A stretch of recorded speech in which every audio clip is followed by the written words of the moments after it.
नमस्कार, दिव्य प्रभात web news में आपका स्वागत है। आज हम बैठे हैं DVS Chauhan group of companies के चेयरमैन संदीप चौहान जी के पास, जिनसे जानना चाहेंगे कि आज हमारा राजपूत समाज किस तरीके से तरक्की कर सकता है और आज के समाज में किस तरीके से अन्य बिरादरों के साथ कंधे से कंधा मिलाकर चल सकता है।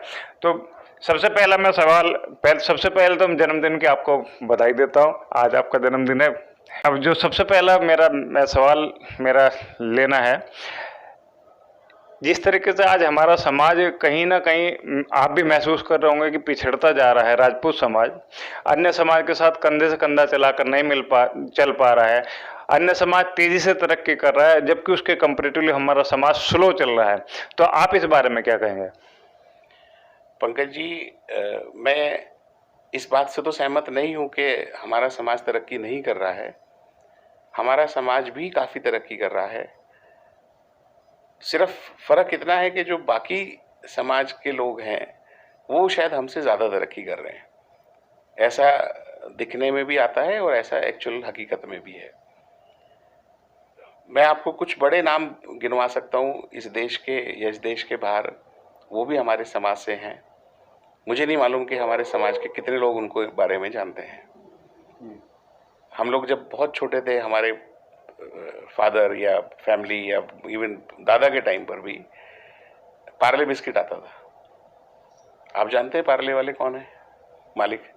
वो भी हमारे समाज से हैं, चौहान ही हैं वो भी, और हमारे ही समाज के हैं, जो कि करीब 60-70 साल पहले उन्होंने इतना बड़ा बिजनेस हाउस बनाया अपना। रिसेंटली एग्जाम्पल मैं आपको दे सकता हूँ, नोएडा में university, Amity university, Ashok Chauhan ji जो उसके संस्थापक हैं वो भी हमारे समाज के हैं। अशोक जी की जो वाइफ हैं अमिता चौहान, जिनके नाम पे ये एमिटी यूनिवर्सिटी का नाम पड़ा है, वो समाज को छोड़ो, वो हमारे मेरठ शहर की हैं। उनके फादर यहाँ टीचर थे गुरुकुल डॉर्ली में। रिसेंटली अभी एक पिछले साल एक बच्चे का सिलेक्शन हुआ है आईपीएस के लिए। उसने नहीं ज्वाइन किया कि मुझे आईएएस ही करना है। उसने इस साल आईएएस का भी पास हुआ है, आईएएस बना है। हमारे समाज के ही कंवल सिंह चौहान हैं, जिनको परसों नरेंद्र कुमार जी जो एग्रीकल्चर मिनिस्टर हैं, सूर्य प्रताप शाही जी जो यूपी के एग्रीकल्चर मिनिस्टर हैं, उनियाल जी जो उत्तराखंड के एग्रीकल्चर मिनिस्टर हैं, हरियाणा के एग्रीकल्चर मिनिस्टर, नीति आयोग की मिस गोयल जी, इतने लोगों ने उनको दिल्ली में सम्मानित किया, ललित होटल में। मैं भी था वहाँ पर। ऐसी बात नहीं है कि हमारे समाज के लोग पिछड़े हुए हैं, हमारे समाज के लोग भी बहुत आगे हैं, लेकिन अनफॉर्चुनेटली इन लोगों का जो नंबर है वो दूसरे समाज के लोगों के बनस्पत काफ़ी कम है। हमें ये चर्चा करनी चाहिए, ये सोचना चाहिए कि हमारा समाज इन लोगों के बराबर कैसे पहुंचे या इनसे आगे कैसे जाए। अच्छा, जैसे कि अभी हम लोग देखते हैं, अभी एक सर्वे आया था, 30% ज़मीन राजपूतों की कम हो चुकी हैं और वो बिकने के बाद ऐसा नहीं हुआ कि कोई बड़ी इंडस्ट्री लगाई हो या बड़े बड़े तबकों पे या नौकरी उन्होंने प्राप्त कर ली हो। वो पैसा, ज़मीन तो बिक गई लेकिन उस पैसे का कोई यूज नहीं हुआ, वो मतलब कोई तरक्की में नहीं लग पाया। इसके अलावा अभी ड्रॉप आउट की जो आंकड़े आए हैं, वो 50% बच्चा हमारा 12वीं के बाद नहीं पढ़ पा रहा है, चाहे वो आर्थिक तंगी की वजह से हो, चाहे वो अपना पढ़ाई की इच्छा ना होने की वजह से हो। लेकिन आगे एजुकेशन में हमारा 50% बच्चा हट जा रहा है पीछे। तो कहीं ना कहीं हम इस चीज़ को महसूस कर रहे हैं कि शिक्षा अच्छी नहीं कर पाएंगे, बड़ी शिक्षा नहीं कर पाएंगे। और एक और चीज़ सबसे बड़ी जो महत्वपूर्ण सामने आ रही है कि जब एक छोटा भाई बड़े भाई को अपने देख रहा है कि बीटेक कर लिया, एमबीए कर लिया और उसके बावजूद वो जो उस तरह की जॉब पे नहीं जा पा रहा है, तो उसके अंदर अपने आप में एक डिमोरलाइज हो जाता है, एक डिप्रेशन आ जाता है कि भाई जब बड़े की नहीं लगी इतने पढ़ लिख के तो तुझे पढ़ने की क्या जरूरत है क्या। तो इस तरह की जो चीजें समाज के अंदर हमारा आ रही है और पूरा समाज कहीं ना कहीं पेरेंट भी इस बात से डिप्रेशन में है कि ना बच्चा हमारा बड़ा कामयाब हो पा रहा है, ना पढ़ पा रहा है और खेती लगातार कम होती जा रही है। तो इस बारे में आप कैसे कहेंगे, कैसे हम इसको बढ़ाएं और कैसे अपने बच्चों को आगे बढ़ाने में मदद कर सकते हैं? पंकज जी, आपने दो बातें बहुत महत्वपूर्ण बताई हैं, ये कि हमारी ज़मीनें कम हो रही हैं। फिर वही बात है, ज़मीनें सिर्फ हमारी कम नहीं हो रही, हर समाज के वर्क की कम हो रही है। जब ज़मीनें बँटती हैं, जो पहले से चली आ रही हैं, जब परिवार में बिखराव होता है, बँटती हैं 2 भाइयों के बीच में, 4 भाइयों के बीच में, तो ज़मीनें तो कम होंगी, उसमें कोई बात नहीं है। अब ये सभी की कम हो रही हैं। ज़मीनें बिकने की भी आपने बात करी है, ज़मीनें बिक भी रही हैं, गवर्नमेंट भी एक्वायर कर रही है या हम लोग खुद बेच रहे हैं, किसी भी कारणवश हमको बेचनी पड़ रही हो। मैं यहाँ पर फिर एक बात और कहना चाहूँगा कि शायद हमें ये हमारे समाज के लोगों को नॉलेज की कुछ कमी है या कोई बात है। इस पर्टिकुलर गवर्नमेंट में मैं इस गवर्नमेंट का कोई परोपकार नहीं हूँ, वो नहीं, पैरोकार नहीं हूँ मैं, लेकिन गवर्नमेंट इतनी अच्छी स्कीम्स हैं हमारे यहाँ अवेलेबल गवर्नमेंट की, जैसे FPOs हैं। FPO के अंदर 10 एकड़ ज़मीन की ज़रूरत होती है और 10 किसानों की ज़रूरत होती है, या 20 किसान भी हो सकते हैं। क्या हमारे पास 1-1 एकड़ भी ज़मीन नहीं है? या क्या हमारे पास 20 किसान इकट्ठे नहीं हो सकते, 15 किसान इकट्ठे नहीं हो सकते कि हम 10 एकड़ ज़मीन एक जगह कर लें, एक कोऑपरेटिव बनाई जाए, FPO बनाया जाए, गवर्नमेंट उसके ऊपर फूड प्रोसेसिंग इंडस्ट्री के लिए या और भी कई चीज़ों के लिए क्लस्टर बना के आपको 70 से 90% तक की सब्सिडी दे रही है। हमारे कितने लोगों ने इसके लिए ट्राई किया है, या कितने लोगों को इसकी नॉलेज भी है? आज हम लोग खुद गांव-गांव जाके लोगों से बात कर रहे हैं, जहां हमारी अप्रोच है। हर जगह हम भी नहीं पहुंच पाते हैं, लेकिन जहां हमारी अप्रोच है और हम इस तरह के ऑर्गेनाइजेशंस, FPOs बना रहे हैं या क्लस्टर्स बना रहे हैं। गवर्नमेंट ने 950 क्लस्टर इस साल डिसाइड करे थे, जिसमें से 400 से ऊपर क्लस्टर बन चुके हैं। इंडस्ट्री लगनी भी शुरू हो गई है। मेरे अपने खुद के गांव में इस तरह का एक क्लस्टर बना के 19 गांवों का एक क्लस्टर बनाया, बड़ा क्लस्टर बनाया, जो सारे फूड प्रोसेसिंग में है। बेबी कॉर्न करते हैं सब लोग, मशरूम करते हैं, एक्सपोर्ट होता है, यूरोप में जाता है, अमेरिका में जा रहा है, फार ईस्ट कंट्रीज़ के अंदर जा रहा है। मेरे ही अपने गांव के, मेरे परिवार के कमल सिंह चौहान जी, जिनको पद्मश्री मिला इसी काम के लिए 3 साल पहले, ऐसा नहीं है कि कर नहीं पा रहे हैं, हमें शायद अज्ञानता है, पता नहीं है, मालूमात नहीं है, तो उसके लिए शायद आप जैसे लोगों की ज़रूरत पड़ेगी कि इस चीज़ को लोगों में फैलाया जाए। देखो, हम सब जगह जाके नहीं बता सकते। आपके जैसे राजपूत समाज की सभा होती हैं या कोई भी ग्रुप है आपका, उसमें आप ये बात रख सकते हैं। कमल सिंह जी को बुलाया जा सकता है, नरेंद्र तोमर जी से हम बात कर सकते हैं, वो आ जाएंगे, सूर्य प्रताप शाही साहब को बुलाया जा सकता है, और लोग जो इससे जुड़े हुए हैं उनको बुलाया जा सकता है, अगर आपको डायरेक्ट उनसे ही सुनना है। और ये किस तरह से होता है सब कुछ, वो नॉलेज देने के लिए हम हमेशा तैयार हैं।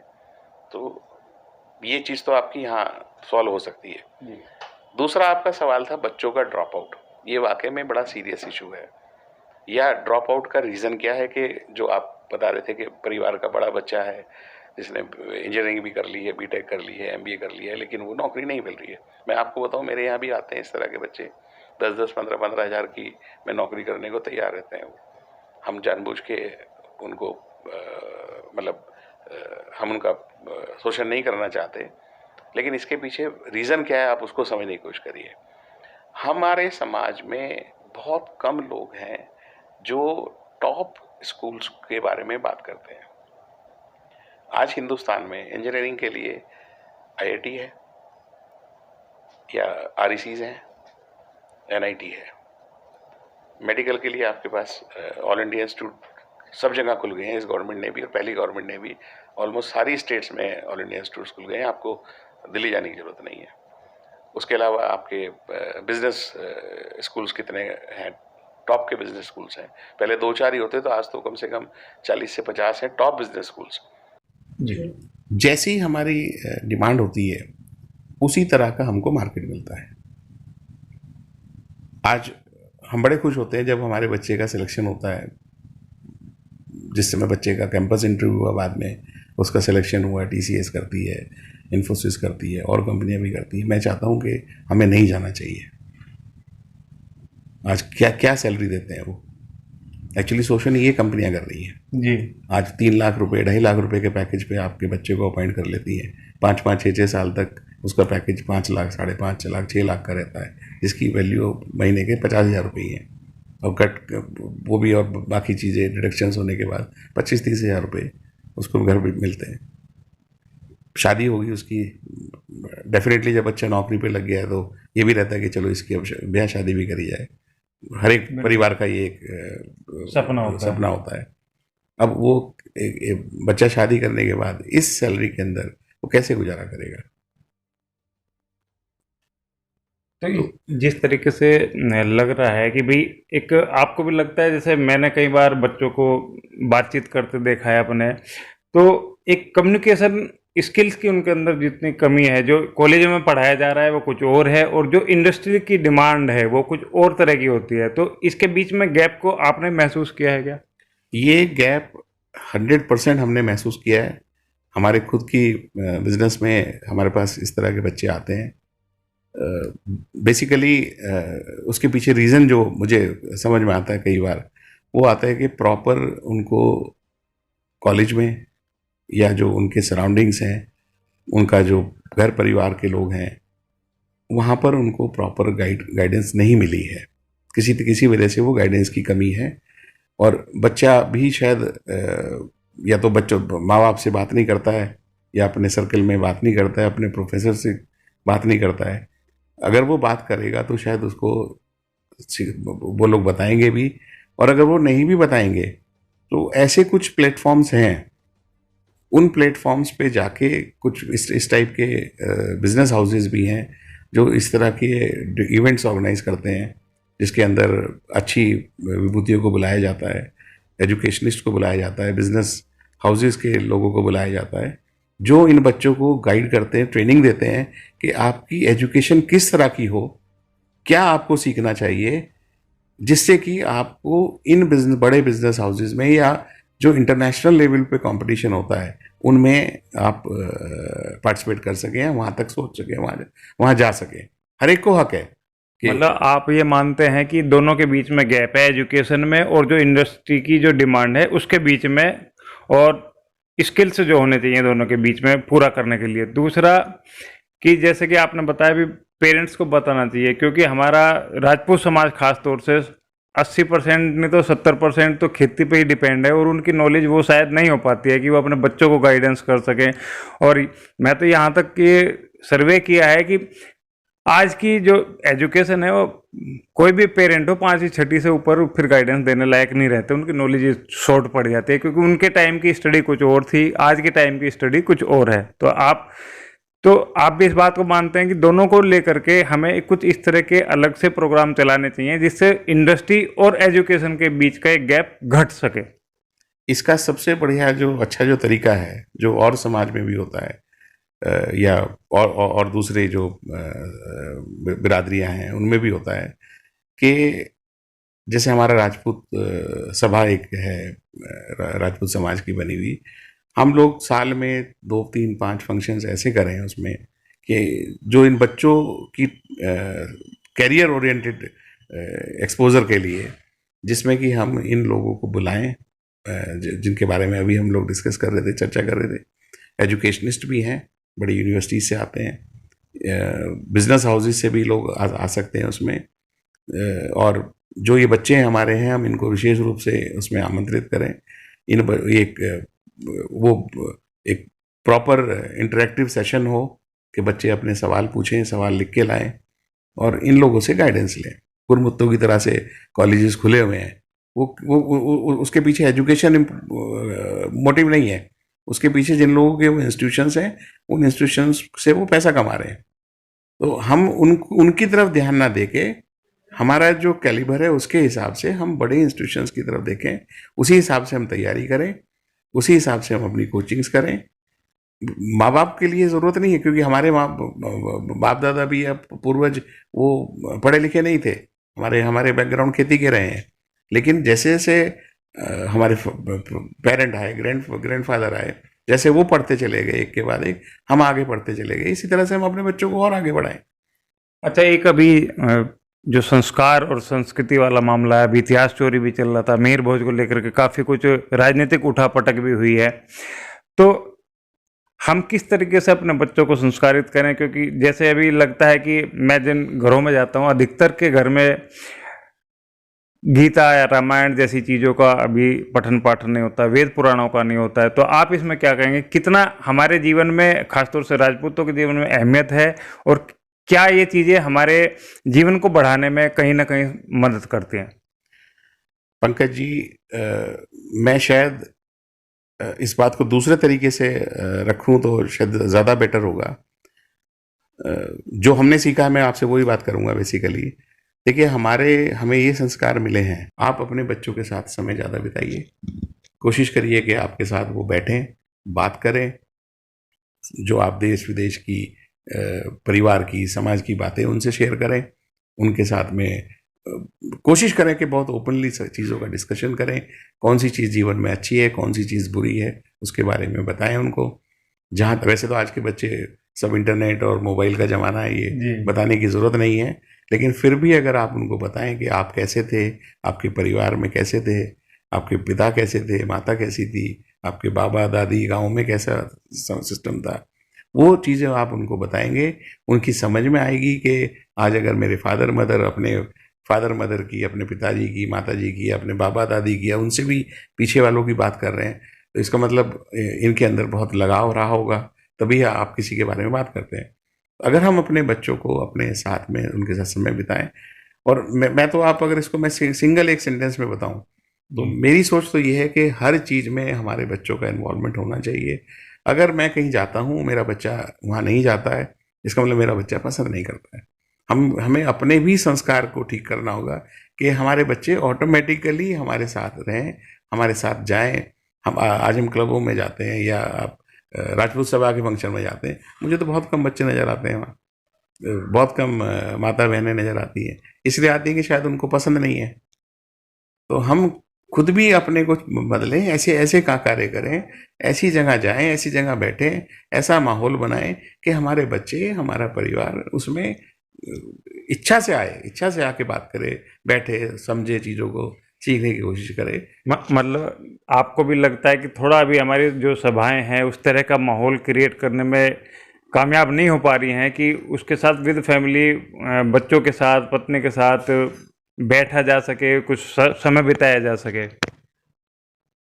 सभा का तो मुझे राजपूत सभा का मैं आपसे ज़्यादा डिटेल में तो नहीं बता पाऊँगा, लेकिन ये डेफिनेटली इसमें एक कमी तो है कि बच्चे नहीं जाना चाहते हैं या इन्वॉल्व नहीं होना चाहते हैं।